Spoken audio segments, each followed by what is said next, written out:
আল্লাহ নবী কলেমার দাওয়াত দিয়ে বাড়ি ফিরলেন। আবু তলেব আমার নবীকে একটি নির্জন কক্ষে নিয়ে বললেন, বাবা মুহাম্মদ, তোমার জন্য খুশির সংবাদ। আল্লাহ নবী মনে করলেন কোন বেঈমান বেদির মনে হয় কলেমা পড়ে মুসলমান হয়েছে। বাবাজি, একজন কাফের যদি কলেমা পড়ে মুসলমান হয়, আল্লাহর নবীর বুকটা যেন 50 হাতের মতো লম্বা হয়ে যেত। একজন ব্যক্তি ইসলাম গ্রহণ করলে নবীর মনটা আনন্দে ভরে উঠত। কি খুশির সংবাদ চাচা জান, কি খুশির সংবাদ। ও আমার মায়েরা, আবু তলেব বলেছিলেন, বাবা মুহাম্মদ, মক্কার বিশিষ্ট ব্যক্তিরা আমায় বলে গেল, তুমি যদি মক্কার নেতা হতে চাও তারা তোমায় নেতা বানিয়ে দেবে, ধনী হতে চাইলে ধনী বানিয়ে দেবে, সুন্দরী নারী চাইলে নারী দেবে, তবে শর্ত হলো বাবা কলেমা প্রচারটা করা যাবে না, যাবে না, যাবে না।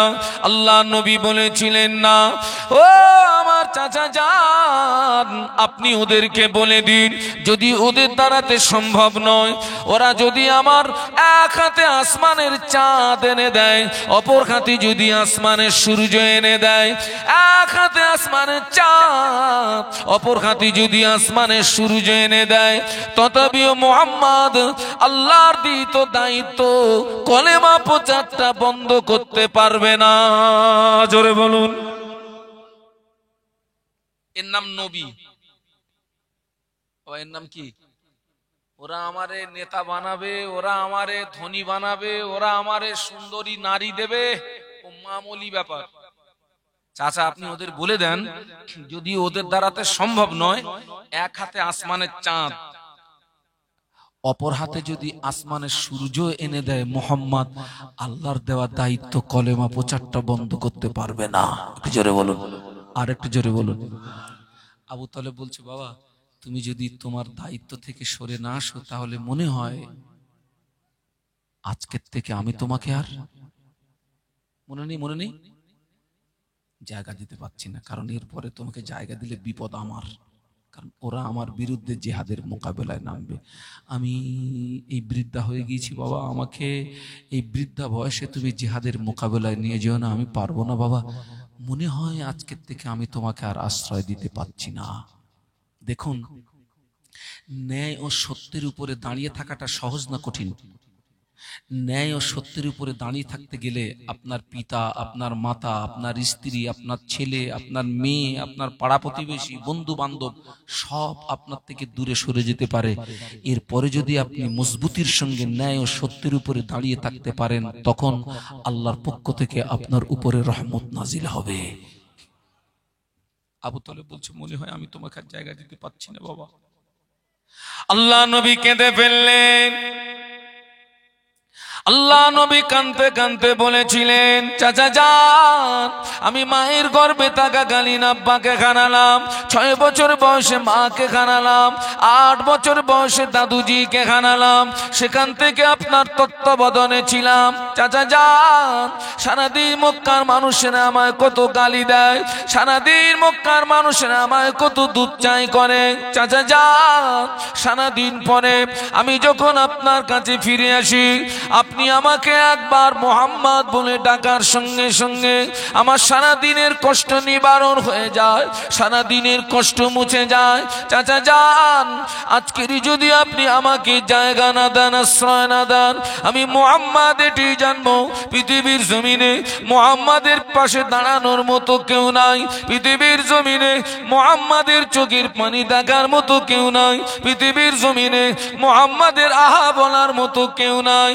চাচা যান, আপনি আমাকে জায়গা দেবেন কিনা ওটা আপনার ব্যক্তিগত ব্যাপার, আপনি আমাকে আশ্রয় দেবেন কিনা ওটা আপনার ব্যক্তিগত ব্যাপার, তবে আপনি আমাকে আশ্রয় দেন আর না দেন, আমি মুহাম্মদ আল্লাহর দেওয়া দায়িত্ব আমি কলেমা প্রচারটা বন্ধ করতে পারবো না। এতদিন জানতাম আমার পাশে কেউ থাকা না থাক আমার চাচা ছিল, আজকের থেকে জানবো আমার। আচ্ছা, এজ এ উম্মাত হিসাবে নবীর ওই আদর্শটা আমাদের মধ্যে থাকার দরকার আছে না নেই? জোরে বলুন, জোরে বলুন। আছে, কিন্তু আছে তো? হ্যাঁ, এখন যদি আপনাদের বলি যে কারা কারা নবীরে ভালোবাসেন হাত তোলেন, একটা হাত কি বাদ যাবে? হাত তুলে নবীর ভালোবাসার দাবি করাটা সহজ না কঠিন? কি কঠিন? আরে হাত তুলে নবীর ভালোবাসা প্রমাণ করানো সহজ না কঠিন? সহজ। প্র্যাকটিক্যালে দেখানো কি? আমাদের ভালোবাসাটা এইরকম, কাগজে যদি লেখা হয় র দন্তস্ব গয়কার লয় লয় আকার, কি হবে? রসগোল্লা। ওইটা যদি কাগজে লিখে ভাই কাগজ চাটি টেস্ট পাওয়া যাবে? আমাদের ভালোবাসা সব কাগজে লিখে চাটার মতন, বিশ্বাস করেন।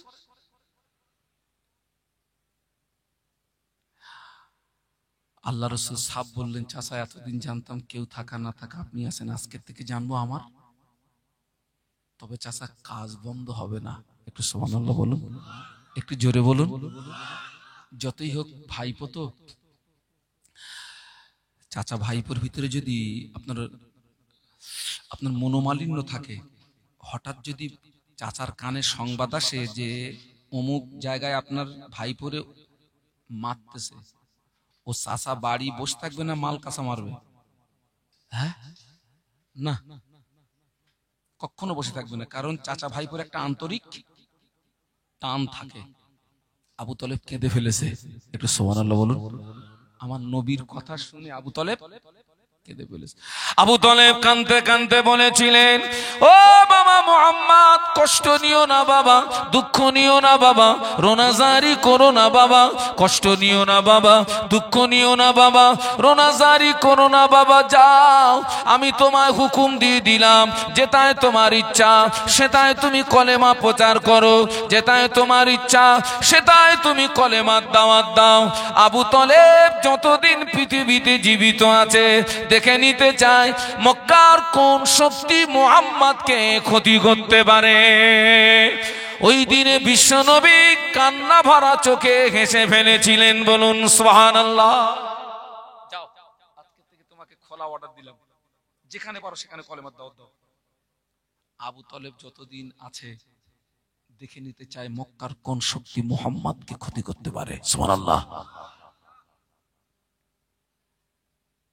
যাক বাবা, ফিরে আসুন।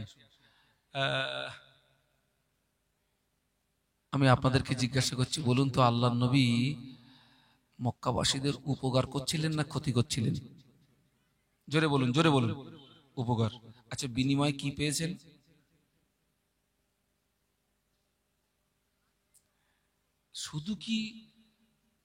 শুধু কি লাঞ্ছিত বঞ্চিত? 13 বছর নবীরে মার খেতে হয়েছে। কত বছর বলছি? 13 বছর। আরে আল্লাহর রাসূল তো ওদেরকে জাহান্নামের ভিতর থেকে হাত ধরে টেনে তুলে জান্নাতের রাস্তা দেখাচ্ছিলেন। এই অপরাধে নবীকে 13 বছর মার খেতে হলো, গায়ের রক্ত দিতে হলো, চোখের পানি দিতে হলো। শেষ পর্যন্ত গভীর রাতে কাঁদতে কাঁদতে জন্মভূমি ছেড়ে দিয়ে মক্কা থেকে মদিনায় চলে যেতে হলো, কিন্তু আল্লাহর দেওয়া দায়িত্ব থেকে তিনি এড়িয়ে যাননি। একটু জোরে বলুন, আরো জোরে বলুন। ওটা ওই পর্যন্ত থাক, অজ মিলিয়ে নেবেন। নিজে বাঁচো, জোরে বলুন, অপরকে। আচ্ছা, ফুরফুরা শরীফে আসুন। আমি মাযহাবগত দিক দিয়ে হানফি মযহাবের মানুষ, মানে ইমামে আজম আবু হানিফা হুজুরের মাসলাকের মানুষ। আমি আপনাদের চেহারা দেখে মনে হচ্ছে আপনারা আমার সাথী। আর আমি সিলসিলাগত দিক দিয়ে মুজাদ্দিদুজ জামান আমিরুশ শরিয়ত কুতুবুল আলম দাদা হুজুর পীর কিবলা রহমাতুল্লাহ আলাইহির সিলসিলার একজন নগণ্য খাদেম। নিশ্চয়ই আপনারা আমার সঙ্গী তো নাকি? একটু হাত তুলে দেখান তো। একটু তাকবীর দেন, নারায়ে তাকবীর। আরো জোরে বলুন, নারায়ে তাকবীর। সিলসিলায়ে হক মুজাদ্দিদে জামান, সিলসিলায়ে হক মুজাদ্দিদে জামান, আমার দাদা পীরের হক সিলসিলা বলুন জিন্দাবাদ, নারায়ে তাকবীর। হাত নামান। এবার উত্তর দেন। মুজাদ্দিদে জামানকে আল্লাহ পাক যে সময় ফুরফুরার জমিনে পাঠিয়েছিলেন, আল্লাহ পাক যে সময় বাংলার জমিনে পাঠিয়েছিলেন মুজাদ্দিদে জামানকে, ওই সময় বাংলার পরিস্থিতি কি ছিল আপনাদের কি জানা আছে? না। বাংলার পরিস্থিতি ছিল, বাংলার মুসলমান লুঙ্গির বদলে ধুতি পরত। বাংলার মুসলমান লক্ষ্মীর গলায় ধান দিত, মনসার ডালা দিত, দরগা করে শিরিক করত, মাথায় টুপি দিতে জানতো না, মুখে দাঁড়ি রাখতে জানতো না, মসজিদ চিনতো না, মাদ্রাসা চিনতো না। এইরকম করুণ পরিস্থিতিতে আল্লাহ আমার আপনার পীর ও মুর্শিদকে পাঠালেন কোথায়? বাংলার জমিনে। জায়গাটার নাম হচ্ছে ফুরফুরা। আমাদের পীর ও মুর্শিদ মুজাদ্দেদে জামান তিনি কি পারতেন না ঘরের ভিতরে থেকে নামাজ, রোজা, তাসবিহ, তেলাওয়াত, জিকির, আজকার, মোরাকেদা, মুশাহেদা করে তিনি আল্লাহকে রাজি করতে পারতেন না? পারতেন না? কথা বলুন। খুব পারতেন। তিনি কি তার জীবনটা ঘরের মধ্যে সীমাবদ্ধ রেখেছিলেন? কেন? কেন? মুজাদ্দিদুজ্জামান আমির শরিয়াত কুতুবুল আলম দাদা হুজুর পীর কেবলা রহমাতুল্লাহ আলাইহি চিন্তা করলেন, আমি আবু বকর আমি যদি ঘরের ভিতরে নামাজ, রোজা, তাসবিহ, তেলাওয়াত, জিকির, আজকার, মোনাকেদা, মুশাহেদা করে কাটিয়ে দিই, বাংলার মুসলমান যদি ঈমান হারা হয়ে মারা যায়, বাংলার মুসলমান যদি বেঈমান হয়ে মারা যায়, আমি আবু বকর আমি কিয়ামতের ময়দানে আল্লাহ পাকের দরবারে কি মুখ দেখাবো? ওই কথা মনে করে কোরআন শরীফের ওই আয়াতের উপরে আমল করতে গিয়ে ইয়া আইয়ুহাল্লাযীনা আমানু কু আনফুসাকুম ওয়া আহলিকুম নারা, ওই আয়াতের উপরে আমল করতে গিয়ে আল্লাহ নবীর হাদিস আলা কুল্লুকুম রাইন ওয়া কুল্লুকুম মাসউলুন আন রাইয়াতিহি, ওই হাদিসের উপরে আমল করতে গিয়ে তিনি নিজে জাহান্নামের আগুন থেকে বেঁচেছিলেন। আহল বর্গদিগকে জাহান্নামের আগুন থেকে বাঁচাতে গিয়ে তামিলনাড়ুর কন্যাকুমারী থেকে শুরু করে বাংলাদেশের বরিশাল, কোথায় তামিলনাড়ুর কন্যাকুমারী, কোথায় বাংলাদেশের বরিশাল, এই বিস্তীর্ণ এলাকা গায়ের রক্ত পানি করে, রাতের ঘুম হারাম করে, কখনো পায়ে হেঁটে, কখনো পালকিতে চেপে, কখনো গরুর গাড়িতে চেপে, কখনো পায়ে হেঁটে, কখনো পালকিতে, কখনো গরুর গাড়িতে চেপে বাংলার জমিন থেকে দুই হাত দিয়ে শিরক বেদাতকে উৎখাত করে তিনি বাংলাকে একটি গোলাপ ফুলের বাগান তৈরি করেছিলেন। আজ আমাদের মাথায় টুপি, আমাদের মুখে দাড়ি, মসজিদ চিনেছি, মাদ্রাসা চিনেছি, দ্বীন ইসলাম চিনেছি। এ অবদান হলো আমার মুজাদ্দিদুজ্জামানের রেখে যাওয়া অবদান। এ অবদান হলো তার 5 কলিজার টুকরা দিগের রেখে যাওয়া অবদান। এ অবদান হলো তার প্রধানতম খলিফা আল্লামা রুহুল আমিন রহমাতুল্লাহ আলাইহির 2 হাত দিয়ে কলম চালানো কেতাবেরই অবদান। বলুন সুবহানাল্লাহ। আমার দাদা হুজুরের আদর্শ ছিল তিনি নিজে বেঁচে ছিলেন আর আহার বলককে, আর আমাদের ধান্দা কি? চাষা চাষা চাষা। আমাদের ধান্দা নিজে বাঁচলি বাপের নাম, ওটা রং ডিসিশন, মরবা তুমি। আমাদের ধান্দা নিজে বাঁচবো কি করে? আপনি আমার ওয়াজ কেটে দেন কেন? দাদা হুজুর কেন মুজাদ্দেদে জামান বিস্তীর্ণ এলাকা ব্যাপী ছুটলেন? যিনি ছিলেন 52 জেলার পীর। কত জেলা বাবা? 52 জেলার নাম বলতে পারবেন? হ্যাঁ, 52 জেলার পীর। আজকের তো একদল মাতাল আমার মুজাদ্দেদে জামান সম্পর্কে কিছু বাজে কথা বলছে। ওরা মাতাল। কি বলছি ওদেরকে? আরে মাতাল তো মাতলামি করবে। আরে মাতালের কাজ কি? ওসব গাঁজা টানা পার্টি, গাঁজায় দম দিলে বেরেনে কাজ করে। ওসব গাঁজা টানা পার্টি। কত মাল দেখলাম, আজ পর্যন্ত কোন বাপের সন্তান সামনে আসলো না।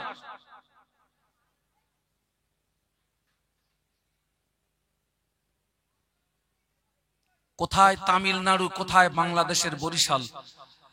আল্লাহ পাক আমাকে তামিলনাড়ু আল্লাহ আমাকে নিয়ে গেছেন। আল্লাহ আমাকে সফর করিয়েছেন। বাংলাদেশ আল্লাহ আমাকে সফর করিয়েছেন। কোথায়? সে তামিলনাড়ু। কন্যাকুমারী, কোথায় বাংলাদেশের বরিশাল, ছুটেছেন, গায়ের রক্ত পানি করেছেন, সমাজ থেকে শিরিক বিদআতকে উৎখাত করে তিনি বাংলাকে একটি গোলাপ ফুলের বাগান তৈরি করেছিলেন। আরো জোরে বলুন, আরো জোরে বলুন। বাবা, মুজাদ্দেদ সম্পর্কে আগে জানুন, আগে বুঝুন। মুজাদ্দেদের জামান আগে কিন্তু পীর নন, আগে তিনি আলেম। আগে কি বলেছি? কারণ পীর হওয়ার 1 নাম্বার শর্ত হচ্ছে আলেম হওয়া। পীর হওয়ার 1 নাম্বার শর্ত কি বলেছি? আলেম হওয়া। কারণ শরীয়তের আলো যদি তার কাছে না থাকে, শরীয়তের আলো যদি না থাকে, আরে ভাই আমার কাছে যদি টর্চ লাইট যদি না থাকে, আপনি যদি আমাকে অন্ধকারে ছেড়ে দেন, কি হবে? গাড্ডায় পড়ার ভয় থাকবে না? থাকবে না? তাহলে আমার যেমন গাড্ডায় পড়ার ভয় থাকবে, আমাকে যদি কেউ অনুসরণ করে, কথা বলে না, আমিও মরবো, ও মরবে। আর আমার কাছে যদি টর্চ থাকে, আমার গাড্ডায় পড়ার ভয় থাকবে না, আর আমাকে যে অনুসরণ করবে তারও গাড্ডায় পড়ার। আগে জানুন মুজাদ্দেদের জামানের কাছে শরীয়তের আলো কতটা ছিল, কতটা ছিল। টোটাল ভারতবর্ষের মাটিতে যত বড় বড় টাইটেল মাদ্রাসা আছে, দেওবন্দ বলুন, গুজরাট বলুন, মিরাট বলুন, সুরাট বলুন, যত বড় বড় টাইটেল মাদ্রাসা আছে, এই টাইটেল মাদ্রাসা থেকে যারা মাওলানা পাশ করে সার্টিফিকেট অর্জন করে, যারা মাওলানা সার্টিফিকেট অর্জন করে, এই 10টা থেকে 12টা হাদিসের কিতাব পড়ে ওরা মাওলানা সার্টিফিকেট অর্জন করে। কটা হাদিসের কিতাব বলেছি? জোরে জোরে বলুন। খুব বেশি বেশি 10টা থেকে 12টা হাদিসের কিতাব পড়ে ওরা মাওলানা সার্টিফিকেট অর্জন করেন। ফুরফুরা শরীফে মুজাদ্দিদুজ্জামান আমির শরিয়াত কুতুবুল আলম দাদা হুজুর পীর কেবলা রহমাতুল্লাহ আলাইহি দেওবন্দের কোন মুহাদ্দিসের কাছ থেকে নয়, ইউপির কোন মুহাদ্দিসের কাছ থেকে নয়, দিল্লির কোন মুহাদ্দিসের কাছ থেকে নয়, মিরাট সুরাটের কোন মুহাদ্দিসের কাছ থেকে নয়, খোদ মদিনার মুহাদ্দিসের কাছ থেকে তিনি 40টা হাদিসের কিতাবের সার্টিফিকেট অর্জন করেছিলেন। আরো জোরে বলুন। কোথাকার মুহাদ্দিস বলেছি? মদিনার মুহাদ্দিসের কাছ থেকে। কটা হাদিসের কিতাবের? 40টা হাদিসের কিতাবের। তার মানে অন্য মৌলবীর কাছে যদি থাকে 3 ব্যাটারি টর্চ, আমার দাদা হুজুরের কাছে ছিল 5 ব্যাটারি টর্চ। একটু সুবহানাল্লাহ বলুন। হুজুরের জীবনীতে লেখা হয়েছে যে হুজুরকে যদি কেউ জটিল এবং কঠিন প্রশ্ন করতেন, তিনি সাহসা বদনে তার সন্তোষজনক জবাব দিয়ে দিতেন। জোরে বলুন। ভিতরে মাল না থাকলে জবাব দিতে পারবে? হ্যাঁ।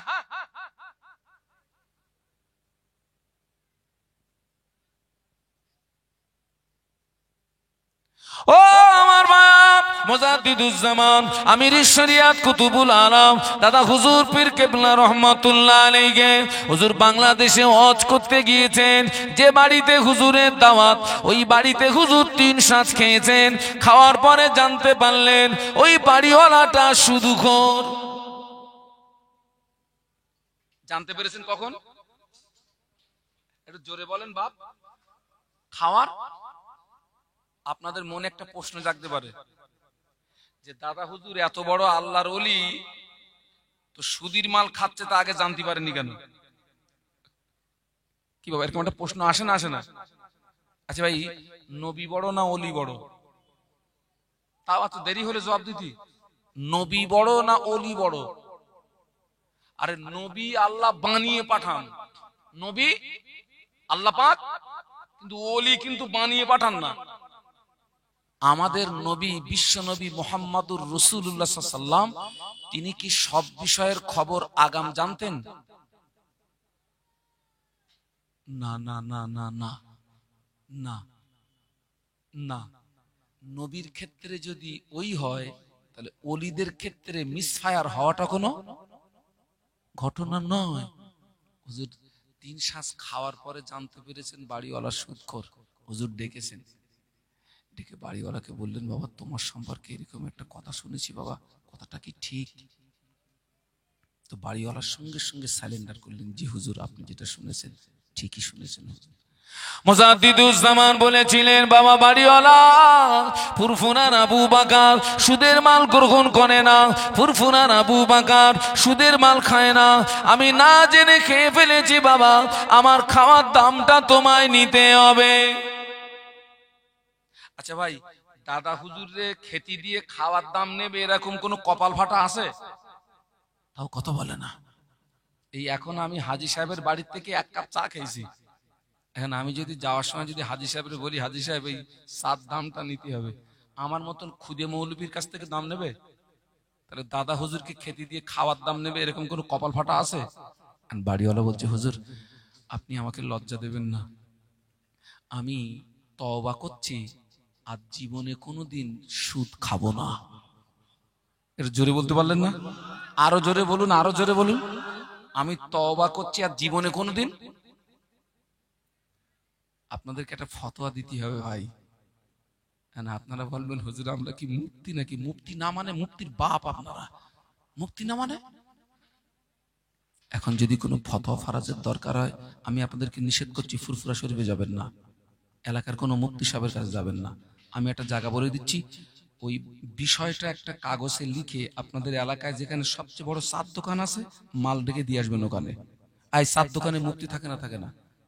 হ্যাঁ, বড় বড় মুফতি, Iraq pass, Iran pass, Saudi Arab pass, মিশর পাস, জর্ডান পাস, বড় বড় মুফতি সব কত বড় ফতোয়া দেবেন, ফাটাফাট মেরে দেবে। এই আজকের এখানে এই ওয়াজ হচ্ছে, এই ওয়াজের তফসির হবে কাল চার দোকানে, উমুক হুজুরে এই ওয়াজ করে গেছে, ওই ওয়াজ করে গেছে। তুই যদি এত বড় মুফতিটা আমার কাছে দাওয়াত করেছিস কেন? তুই ওয়াজ কর, আমরা শুনি। আর ফতোয়া দেন তো, ও সুদখোর তওবা করলে খাওয়া যাবে তো? পাকা সুদখোর যদি তওবা করে খাওয়া যাবে?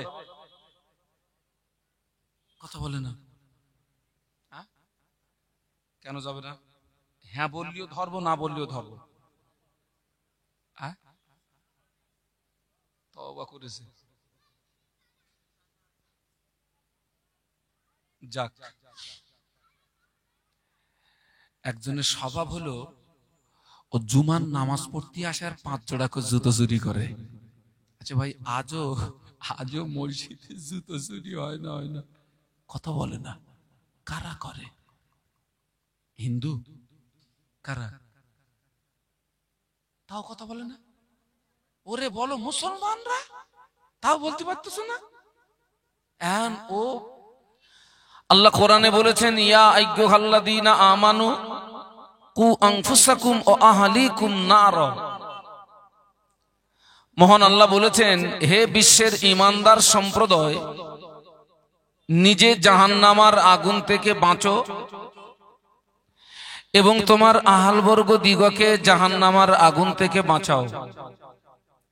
একটু সুবহানাল্লাহ বলে যাবে? আর একটু মহব্বতের সঙ্গে বলুন। আল্লাহ বলেছেন আগে নিজে বাঁচো, তারপরে কাকে বাঁচাও? আহাল বর্গ দিগকে। কিসের থেকে? জাহান্নামার আগুন থেকে। বাবাজি, আমরা অনেকে নিজেরা জাহান্নামার আগুন থেকে বাঁচার চেষ্টা করি।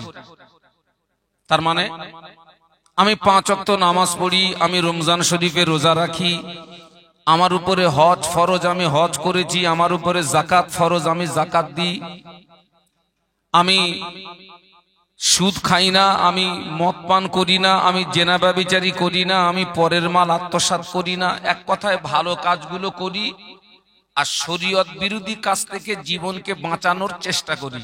তার মানে আমি নিজেকে নিজে জাহান্নামার আগুন থেকে বাঁচানোর ব্যাপারে সচেতন।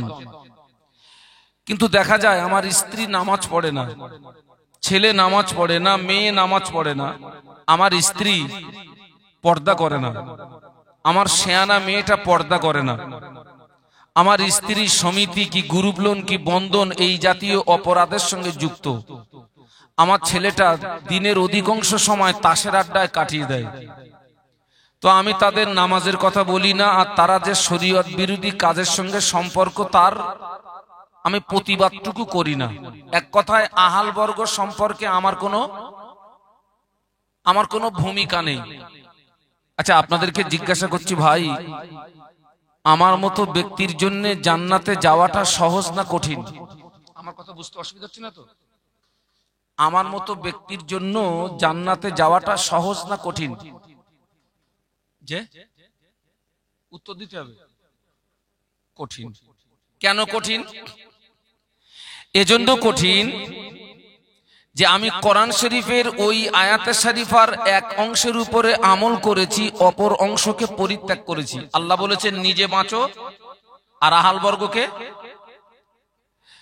কিন্তু সেক্ষেত্রে দেখা যায় আমি নিজেকে জাহান্নামের আগুন থেকে বাঁচানোর ব্যাপারে সচেতন, কিন্তু আহাল বর্গ সম্পর্কে আমার কোনো ভূমিকা নেই। তার মানে আমি কোরআনের ওই আয়াতে শরীফার এক অংশের উপরে আমল করেছি, অপর অংশকে পরিত্যাগ করেছি। আমার জন্য জান্নাতে যাওয়াটা ভীষণ ভীষণ কঠিন। আপনি জানেন কিয়ামতের ময়দানে আপনার স্ত্রী সম্পর্কে আপনাকে প্রশ্ন করা হবে, আপনার ছেলে সম্পর্কে আপনাকে প্রশ্ন করা হবে, আপনার মেয়ে সম্পর্কে আপনাকে প্রশ্ন করা হবে। আল্লাহ রসুল বলেছেন আলা কুল্লুকুম রাঈন, বিশ্বনবী বললেন সাবধান হয়ে যাও, তোমরা সকলে এক একজন রাখাল সদৃশ।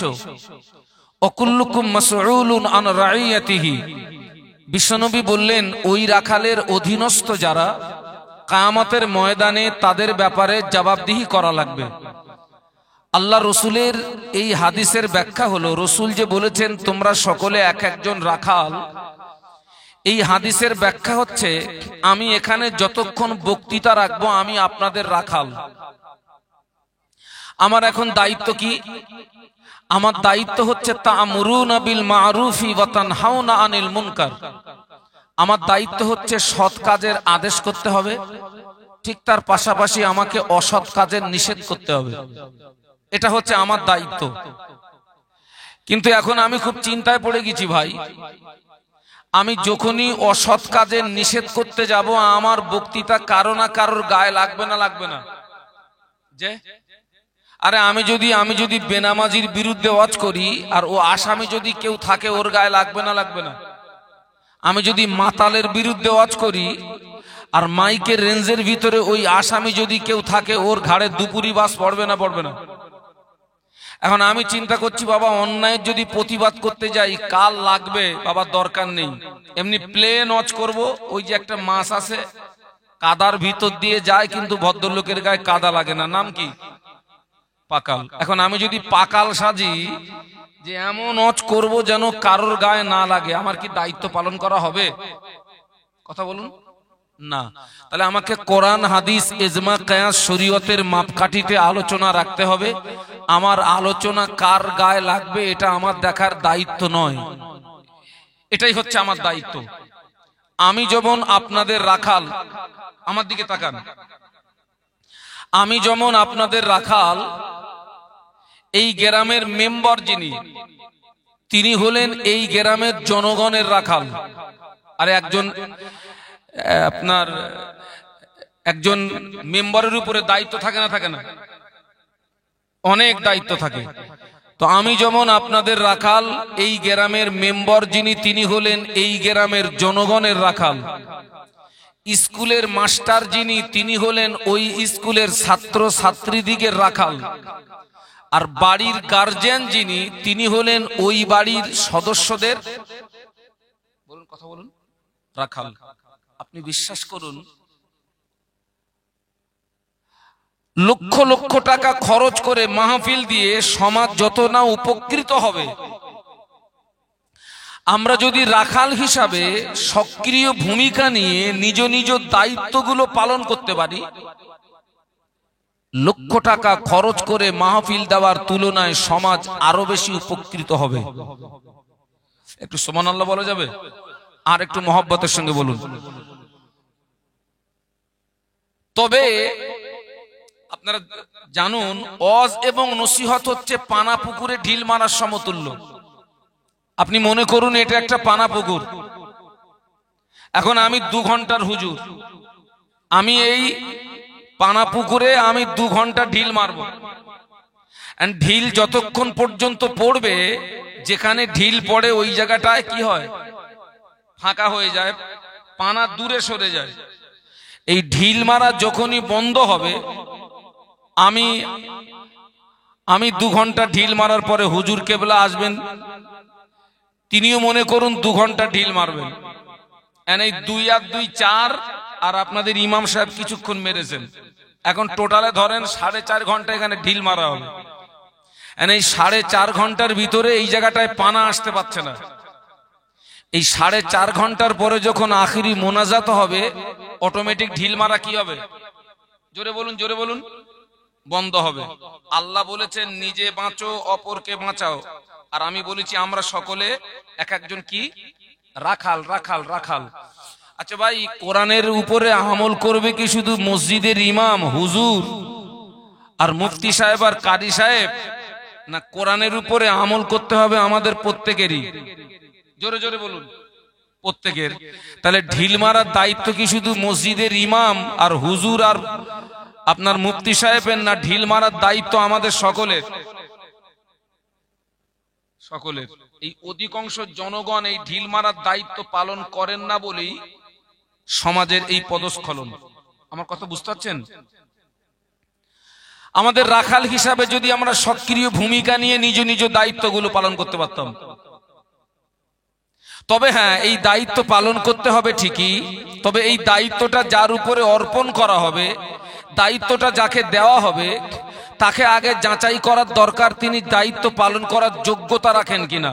কারণ কোন অযোগ্য ব্যক্তির হাতে যদি দায়িত্ব তুলে দেওয়া হয়, ওর দ্বারাতে সমাজের উপকার হওয়ার তুলনায়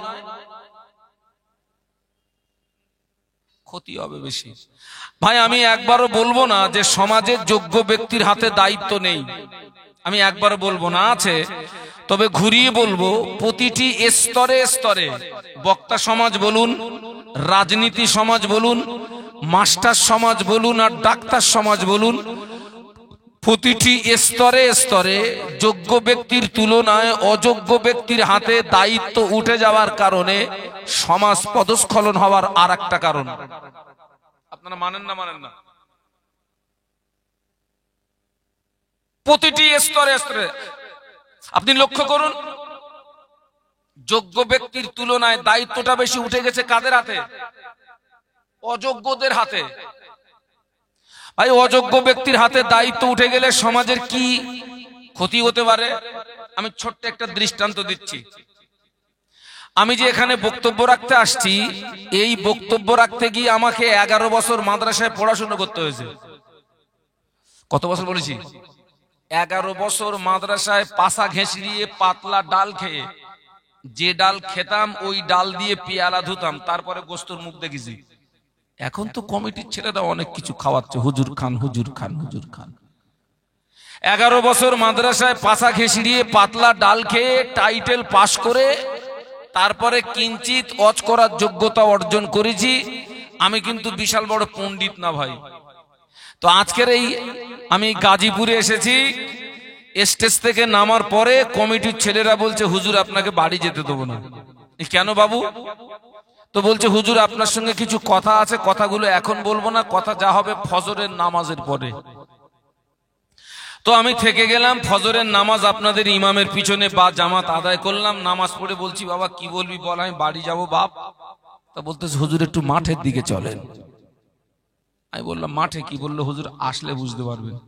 মাঠে গিয়ে দেখি কমিটির ছেলেরা 2 গরুর ঘাড়ে জোয়াল লাগিয়ে নাঙল রেডি করে রেখেছে। আপনারা নাঙল চেনেন তো নাকি? কি ব্যাপার?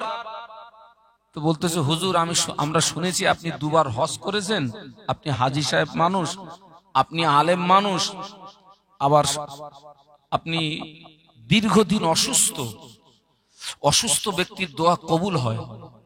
তো হুজুর আমরা নিয়ত করেছি আপনার দিয়ে একটু নাঙল চষিয়ে জমিতে ফসল দিলে ফসলে বরকত হবে, তো হুজুর নিয়ত করেছি একটু নাঙল চষাবো। 11 বছর পড়াশোনা করে অজ নসিহত করার আমি কিঞ্চিত যোগ্যতা অর্জন করেছি, নাঙল চষার কাণ্ড জ্ঞান আমার কথা বলেন না তো বুঝি কি ঘোড়ার কচু। হ্যাঁ, আমি ওই জায়গাটায় যোগ্য না অযোগ্য? জোরে বলুন। আর আমি বলতেছি বাপ আমি তো জীবনে ও কাজ করিনি, তোরা আমার দিস না। আমি বললো পারবো না। বলতেছি হুজুর ওরাম বললি হবে না, নিয়ত করেছি আপনার দিয়ে কাজটা করাবো। আমি তো পারবো না, কমিটির ছেলেরা তো শুনবে না। নাঙ্গলের যেটা ধরে ওটার নাম কি? মুঠে। ওরা ওই মুঠে আমার হাতের ভিতরে দিয়ে ওই সাইডে দাঁড়িয়ে, ওরা দাঁড়িয়ে দাঁড়িয়ে তামাশা দেখতেছে, হুজুর কাজটা করে দেন। আচ্ছা ভাই, আনাংলার হাতে যদি নাঙ্গল তুলে দেওয়া হয় ও গরু বাঁচবে বলে মনে হয়? আনাংলার হাতে নাঙ্গল তুলে দিলে গরুর পায়ে যেমন ফাল লাগা স্বাভাবিক, ততই বছর অযোগ্য ব্যক্তির হাতে দায়িত্ব তুলে দিলে ওর দ্বারাতে সমাজের উপকার হওয়ার তুলনায় সমাজের মানুষের পায়েও ফাল লাগা।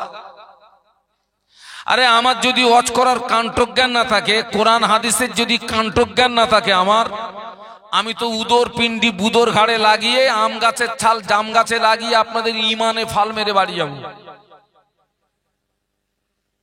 আপনি লক্ষ্য করুন,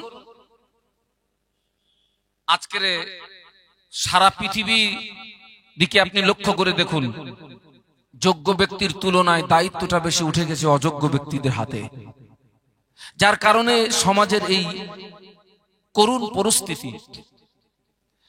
আপনি জানেন তাম পৃথিবীর জমিনে আল্লাহ পাক যত নবী রসুল পাঠিয়েছেন, কোন নবী এবং রসুলকে আল্লাহ পৃথিবীতে অনার্থক পাঠাননি। আমি আলোচনায় আগিয়ে যাব, চলুন আমরা সকলে একটু মদিনা থেকে ঘুরে আসি। একটু সকলে উচ্চ আওয়াজে মোহাব্বতের সঙ্গে দরুদ শরীফ আল্লাহুম্মা।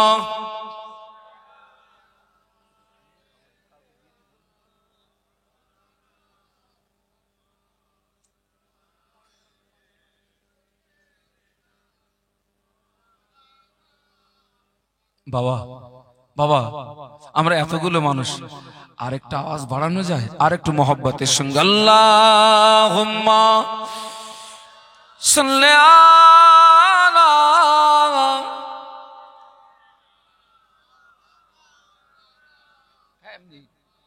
প্লেন বান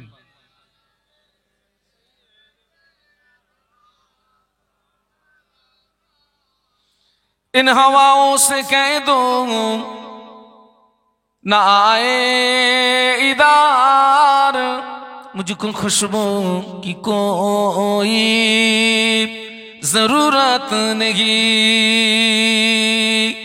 जिनकी खुशबू से महका है सारा जहां, ओ खुशबू मदीने में मौजूद है। अल्लाहुम्मा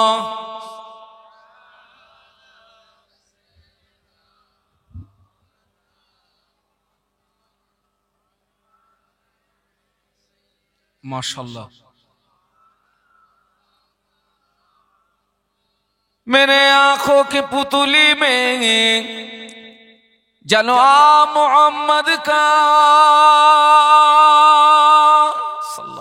मेरे दिल के आईने में नक्शा है मोहम्मद का। सल्लम कोई जन्नत में जाएगा, कोई दोज़ख में पहुंचेगा, मदीने की तरफ दौड़ा दीवाना मोहम्मद का। अल्लाहुम्मा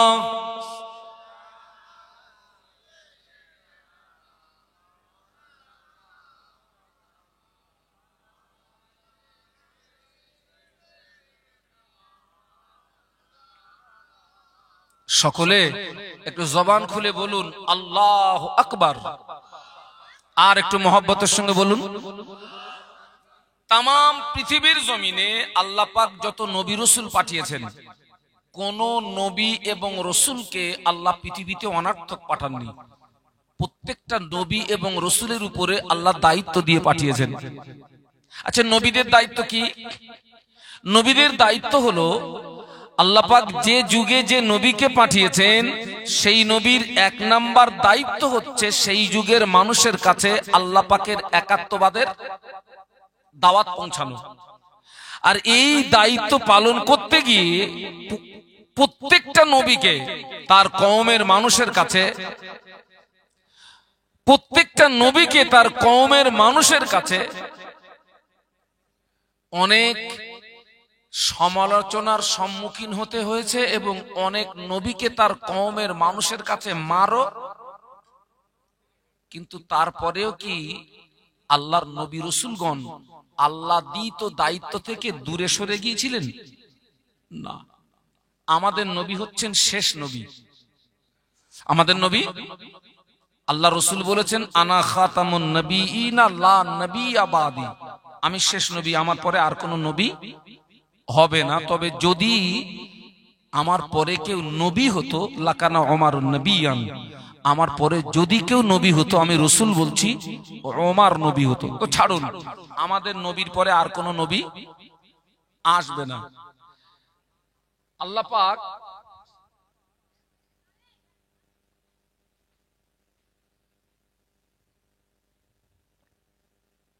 আলহামদুলিল্লাহ, আল্লাহ পাক আমাদের নবীকেও কিন্তু পৃথিবীতে অনার্থক পাঠাননি। আল্লাহ আমাদের নবীকে পাঠালেন 570 খ্রিস্টাব্দ বারি রবিউল আউয়াল সুবহে সাদেক। রাসূলের যুগটাকে ইউরোপের ঐতিহাসিকরা মূর্খের যুগ হিসাবে আখ্যায়িত করেছিলেন। আমাদের নবীর যুগকে ইউরোপের ঐতিহাসিকরা কি যুগ? মূর্খের যুগ হিসাবে আখ্যায়িত করেছিলেন, বর্বরতার যুগ, অন্ধকারের যুগ। কেন আমাদের নবীর যুগকে আপনার বর্বরতার যুগ বলা হতো? কেন অন্ধকারের যুগ বলা হতো? কেন আইয়ামে জাহিলিয়াতের যুগ বলা হতো? কেন? এজন্য সেই যুগে একদল মানুষ তারা আল্লাহকে ভুলে গিয়ে শত শত দেবদেবীর উপাসনা করত। কেউ ছিল সূর্য উপাসক, বিশাল একটা দল তারা সূর্য পূজা করত। আবার বিশাল একটা দল তারা তারকাকে পূজা করত। আবার বিশাল একটা দল তারা আগুনকে পূজা করত। একদল ছিল সূর্য উপাসক, একদল ছিল তারকা উপাসক, আর একদল ছিল বলুন অগ্নি উপাসক। আবার সেই যুগের মানুষেরা বিপুল ভাবে তারা সুদের ভিতরে ডুবেছিল, মদের ভিতরে ডুবেছিল, জেনার ভিতরে ডুবেছিল, আপনার মারামারি কাটাকাটি, এবং এট লাস্ট অধিকাংশ কাফেররা তাদের জীবিত কন্যা সন্তানগুলোকে নিজে হাতে বলুন বলুন পুঁতে দিত। আল্লাহ কোরআনে বলেছেন বিআইয়ি যামবিন কুতিলাত, কোন অপরাধীদেরকে মারলি। ঠিক এইরকম করুণ পরিস্থিতিতে আল্লাহ আমাদের নবীকে পাঠালেন। আল্লাহর নবী 40 বছর বয়সে নবুয়ত পেলেন। এই 40 বছর আগের ইতিহাস কিছু শুনুন। আল্লাহর রাসূল যখন মায়ের গর্ভে আব্বাকে হারালেন, 6 বছর বয়সে মাকে হারালেন, 8 বছর বয়সে দাদুকে হারালেন। একটা সন্তান সবচেয়ে যাদের কাছে আদর যত্ন পায় আব্বা, মা, দাদু। 8 বছরের ভিতরে 3 জনই বলুন না কমপ্লিট। আল্লাহর রাসূল এখন আছেন চাচা আবু তলেবের তত্ত্বাবধানে। আর আবু তলেব হলেন ওই জমানার কাবার মুতাওয়াল্লি। তিনি হচ্ছেন হাসিম বংশের নেতা। এক কথায় বলা যেতে পারে তিনি একজন পাওয়ারফুল মানুষ। তো আবু তলেবের তত্ত্বাবধানে থাকাকালীন 40 বছর বয়সে নবুয়ত পেলেন। নবুয়ত পেয়ে আল্লাহ দায়িত্ব শুরু করলেন। সুবহানাল্লাহ বলুন, আরো জোরে বলুন। নবুয়ত পেয়ে 3 বছর গোপনে গোপনে গোপনে গোপনে আত্মীয় স্বজন বন্ধু বান্ধবের কাছে আল্লাহর একাত্মবাদের দাওয়াত পৌঁছে দিলেন।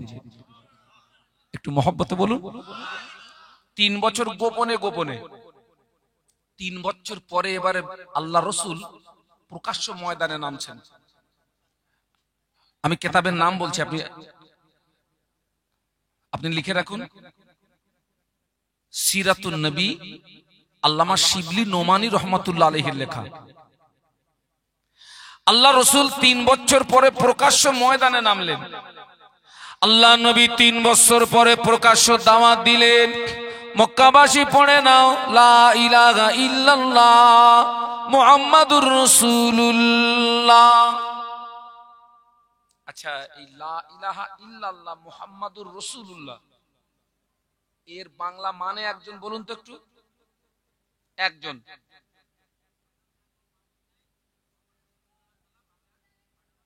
বাহ বাহ বাহ। এবার আপনি অজ বুঝুন, যারা সূর্য উপাসক, তারকা উপাসক আর অগ্নি উপাসক, রাসূল বলছেন লা ইলাহা, বলুন বলুন, লা ইলাহা ইল্লাল্লাহ। কোন মাবুদ নেই, কোন উপাস্য নেই, কোন আইনদাতা নেই, কোন বিধানদাতা নেই, কোন হুকুমদাতা নেই, একমাত্র কেবলমাত্র শুধুমাত্র আল্লাহ ছাড়া। মুহাম্মাদুর রাসূলুল্লাহ, আমি মুহাম্মদ আল্লাহর প্রেরিত পয়গম্বর। একটু জোরে বলুন। আচ্ছা, আপনারা এইবারে বলুন, যারা সূর্য উপাসক, তারকা উপাসক, অগ্নি উপাসক, তাদের সে স্রষ্টা আছে না সব শেষ? সব শেষ, এক কথায় শেষ। লা ইলাহা ইল্লাল্লাহ, এক কথায় সব শেষ। আল্লাহ রসুল যদি বলতেন আল্লাহু মাহবুদুন মুহাম্মাদুর রসুল, আল্লাহ মাহবুদ আর আমি মুহাম্মদ তার রসুল, তাহলে মক্কাবাসীদের সঙ্গে আমার নবীর কোনো সংঘর্ষ ছিল না। ওরা জানতো মুহাম্মদ আমরা একটা করে স্রষ্টা বেছে নিয়েছি, আর তুমি একটা স্রষ্টা বেছে নিয়েছো, তুমি তোমার স্রষ্টা নিয়ে চলো, আমরা আমাদের স্রষ্টা নিয়ে চলি। রসুল তা বলেননি, বলেছেন লা ইলাহা ইল্লাল্লাহ, এক কথাতেই সব শেষ। আল্লাহু আকবার। একটা প্রতিষ্ঠিত রাজ ক্ষমতার বিরুদ্ধে আমার নবী একা। একটু সুবহানাল্লাহ বলুন। আবু জাহাল, আবু লাহাব, উতবা, সায়বা, এদের নাম শুনে যেন হালকা পাতলা মনে করবেন না। আবু জাহালের ভয়ে মক্কার মানুষরা থরথর করে কাঁপতো। সেই রকম একটা প্রতিষ্ঠিত রাজ ক্ষমতার বিরুদ্ধে আল্লাহ আমার নবীকে একা নামিয়েছেন। আর একটু জোরে বলুন। আল্লাহ নবী যখন প্রকাশ্য কলেমা দাওয়াত দিতে লাগলেন, দেখতে পাওয়া গেল কুফারে কুরাইশদের ভিতর থেকে দুজন পাঁচজন করে তারাও প্রকাশ্য আল্লাহ নবীর হাতে গাদি ইমানের কলেমা পড়ে তারাও মুসলমান হয়ে যায়। আল্লাহ রসুল প্রকাশ্য দাওয়াত দিচ্ছেন, আর তারাও প্রকাশ্য কি ইসলাম গ্রহণ করছে।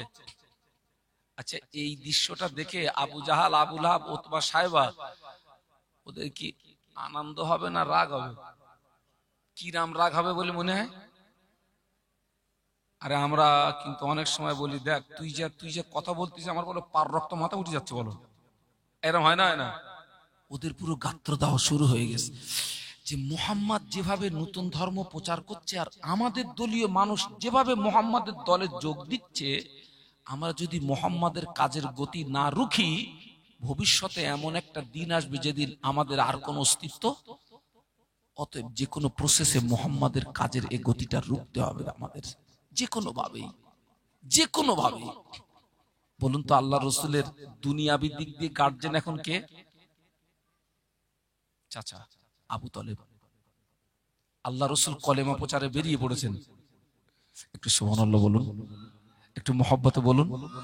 ঠিক ওই সুযোগে রসুল যেই বেরিয়ে গেছেন, ওই সুযোগে আবু জাহাল, আবু লাহাব, উতবা, সায়বা আমার রসুলের চাচার কাছে এসছে, আবু তলেবের কাছে।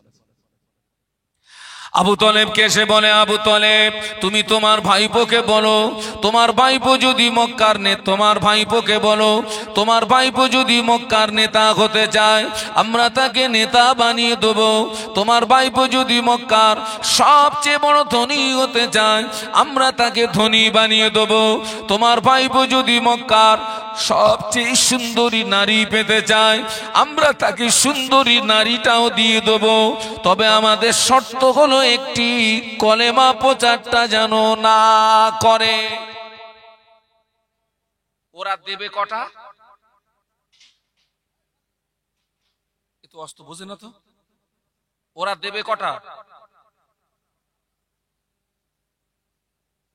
এক নাম্বার, ওরা নবীকে নেতা বানিয়ে দেবে।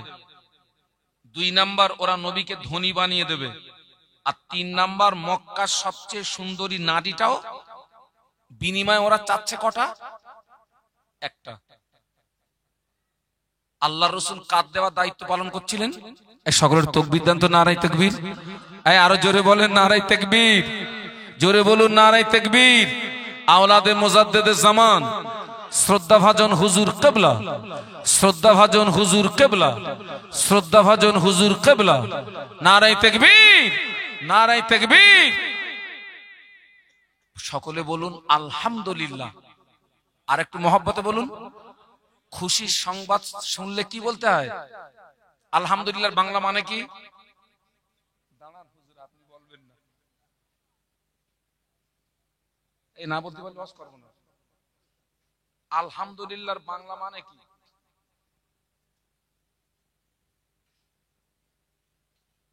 না,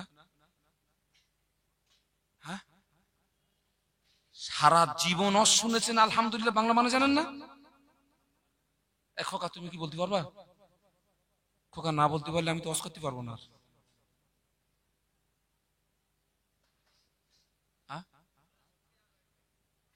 এর মার মার মার। সমস্ত প্রশংসা আল্লাহ। ওই ইউটিউবওয়ালারা বলে দিয়েছে সমস্ত প্রশংসা আল্লাহু আকবার। আল্লাহর নবী কার দেওয়া দায়িত্ব পালন করছেন? আল্লাহর দেওয়া। আর আল্লাহর দেওয়া দায়িত্ব থেকে এড়িয়ে রাখার জন্য ওরা নবীকে অফার দিচ্ছে কটা? জোরে বলুন, জোরে বলুন। বর্তমান দুনিয়াও কিন্তু ওই তিনটে বিষয়ের উপরে চলছে। আপনি লক্ষ্য করুন, তামাম দুনিয়ায় মারামারি, কাটাকাটি, হিংসা বিদ্বেষ, গুতোগুতি কিসের জন্য? আমি নেতা হব, আমি ধনী হব, আর রাত্রে যদি সুন্দরী একটা নারী পাই তো কেল্লা ফাতে। আর এখন তো নারীর যুগ ভাই। ঠিক সেই তিনটে টোপ মারলো ওরা। বলছে আবু তালেব, তোমার ভাইপো আমাদের দেওয়া দাবিগুলো মেনে নিয়ে কলেমা প্রচার বন্ধ করে তো ভালো, এরপরে যদি তোমার ভাইপো সংযত না হয় আমরা তোমাকে হুঁশিয়ারি করছি আজকের থেকে তোমার ভাইপোকে আর জায়গা দেবে না।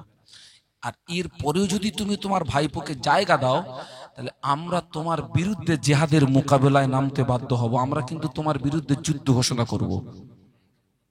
আবু তালেব উভয় সংকটে, কি করি কি করি? আরে ভাই, আবু তালেব কাবার মোতাওয়াল্লি হলেও, হাসিম বংশের নেতা হলেও সমাজ বলে একটা কথা আছে না নেই? সমাজের মানুষ সব যদি এন্টি হয়, বাবা গদি থাকবে? আবু তালেব উভয় সংকটে, কি করি? ওরা আবু তালেবকে হুইস জারি করে বাড়িতে গিয়ে অঙ্ক কষছে। আবু তালেবকে যে বলে এসেছি সিদ্ধান্ত একটা নিতে হবে। আল্লাহ পাকের দরবারে অসংখ্য শুকরিয়া, যিনি দয়া করে দিন ও শরীয়তের কিছু জ্ঞান অন্বেষণের উদ্দেশ্যে পুত পবিত্র মাহফিলে উপস্থিত হওয়ার তৌফিক দান করেছেন। সকলে কৃতজ্ঞতা প্রকাশে মোহাব্বতের সঙ্গে বলি আলহামদুলিল্লাহ। প্রিয় নবীর মাজার মুকদ্দাসে জানাই অসংখ্য দরুদ এবং সালাম। আমরা প্রত্যেকে অন্তরের অন্তরস্থল থেকে বলি সাল্লাল্লাহু আলাইহি ওয়াসাল্লাম। আমি কোরআন শরীফের ছোট্ট একটি আয়াতে শরীফা প্রিয় নবীর পাক জবানে বর্ণিত অসংখ্য হাদিস মোবারকের ভিতর থেকে ছোট্ট একটি হাদিস আমি তেলাওয়াত করেছি। আমার মূল বক্তৃতা শুরু করার আগে আপনাদেরকে কিছু কথা বলছি, শুনুন এবং বোঝার চেষ্টা করুন। আপনারা যারা শ্রোতা হিসাবে এখানে বসেছেন আপনাদের কিছু দায়িত্ব আছে। তার ভিতরে এক নাম্বার দায়িত্ব হলো সকলে এই নিয়াতে বসুন যে আজকের এখানে আমাদের মসজিদের ইমাম সাহেব এবং সঙ্গে দুইজন যে আমন্ত্রিত হুজুর আসছেন তারা কোরআন হাদিস ইজমা কিয়াস তথা শরীয়তের মাপকাঠিতে যে আলোচনা রাখবেন আমরা আল্লাহর রাস্তে ওই আলোচনাকে মেনে নেব। সকলে বলুন আল্লাহুম্মা আমিন। দ্বিতীয় নাম্বার কথা, যে বক্তা বক্তব্য রাখছেন ওই বক্তাকে ভালোবাসা, কারণ বক্তার প্রতি যদি আপনার ভালোবাসা না থাকে নিশ্চিত বক্তার কথাটাও আপনার কাছে ভালো লাগার নয়। 3 নাম্বার, এখানে অনেক মিডিয়া হচ্ছে, আপনাদের দৃষ্টি থাকবে বক্তার চেহারার দিকে, আপনাদের কান থাকবে বক্তাদের কথার দিকে। আল্লাহ আমাদেরকে তৌফিক দিন। আমরা সকলে বলি আল্লাহুম্মা আমিন। আমি বক্তৃতা চলাকালীন আপনাদেরকে কিছু কিছু কথা জিজ্ঞাসা করব, আপনারা আমার সঙ্গে কথা বলবেন, আল্লাহ চাইলে ভালো লাগবে। বর্তমান যুগ সন্ধিক্ষণে সারা বাংলাব্যাপী যদি হিসাব করা হয়, প্রতি রাত্রে হাজার হাজার মাহফিল হয়। তো আমরা যদি টোটাল বাংলা মিলিয়ে যদি হিসাব করি, সেখানে দেখা যাবে প্রতি রাত্রে এই ওয়াজ নসিহতের পিছনে কোটি কোটি টাকা খরচ হয়। এই কোটি কোটি টাকা খরচ করে মাহফিল দিয়ে আমি, আপনি, আপনারা, এ সমাজ এখনো পূর্ণাঙ্গ পরিবর্তন না। এর কারণ কি?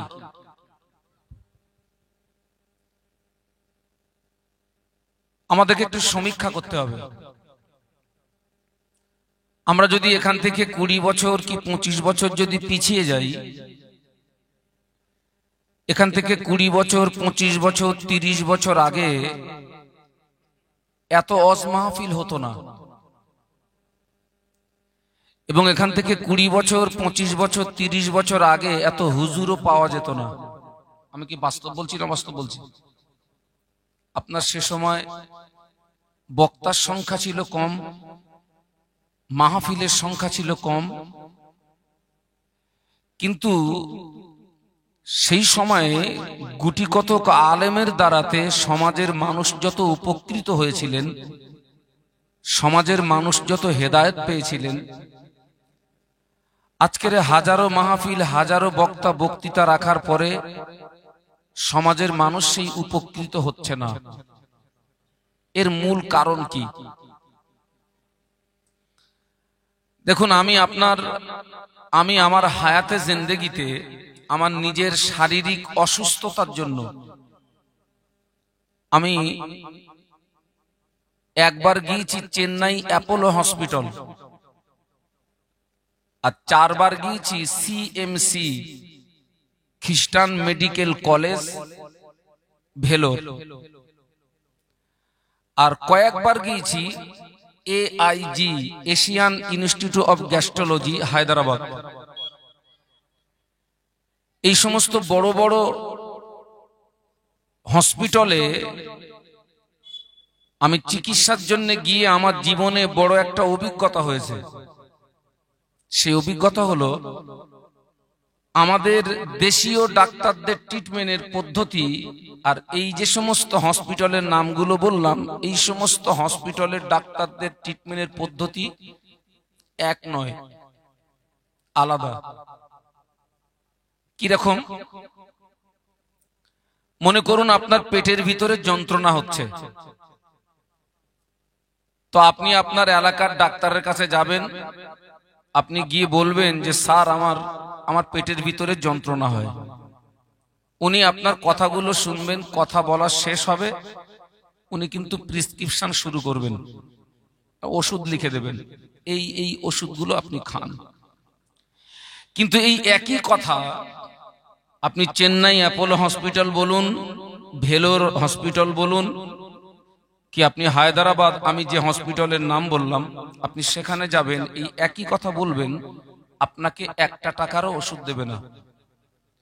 যতক্ষণ পর্যন্ত আপনার পেটের ভিতরে ওই যন্ত্রণা হচ্ছে কেন, এই কেন প্রশ্নের উত্তর যতক্ষণ পর্যন্ত ওনারা বার না করতে পারবেন, ততক্ষণ পর্যন্ত আপনাকে 1 টাকারও আপনাকে ওষুধ দেবে না। তো এত মাহফিল, এত বক্তা হওয়ার পরেও সমাজ পরিবর্তন হচ্ছে না কেন? আমি আজকে মনে করছি দেশীয় ডাক্তারদের মতো আমি ট্রিটমেন্ট করব না। আমি আজকে একটু নিয়ত করছি একটু ভেলোরের ডাক্তারের মতো ট্রিটমেন্ট করব। অসুবিধা আছে? কারণ কি? কারণটাকে একটু বার করা যাক।